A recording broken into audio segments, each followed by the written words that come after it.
আসসালামু আলাইকুম। কেমন আছেন সবাই?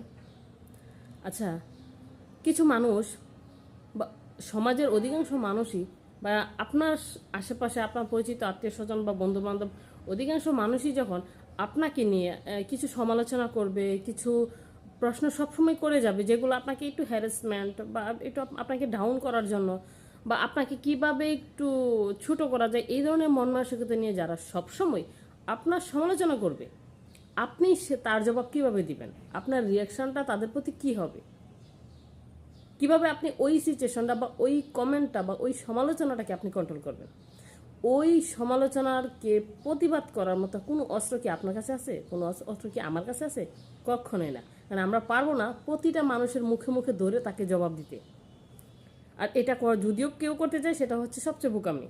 আর এটা করা আমাদের কখনোই উচিত না। কিন্তু আমরা এই জিনিসটাকে আমরা কিভাবে কন্ট্রোল করব?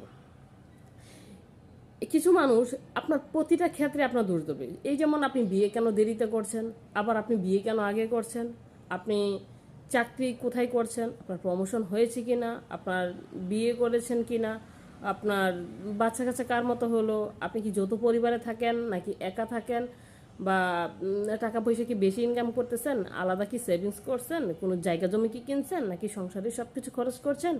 মানে কত রকমের বুদ্ধিশুদ্ধি যে তাদের মাথায় ঘুরে আপনাকে নিয়ে, এটা আপনি নিজেও জানেন না।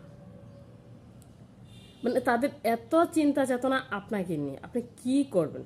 তো এই প্রশ্নগুলা যারা করে বা যারা এই সমালোচনাগুলো করে, এটা নিশ্চিত যে তাদের কোনো কাজ নেই।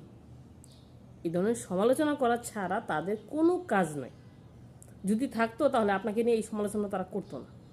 এই সমালোচনার জবাব দেওয়া আপনার বা আমার কখনোই কোনো প্রয়োজনই নেই।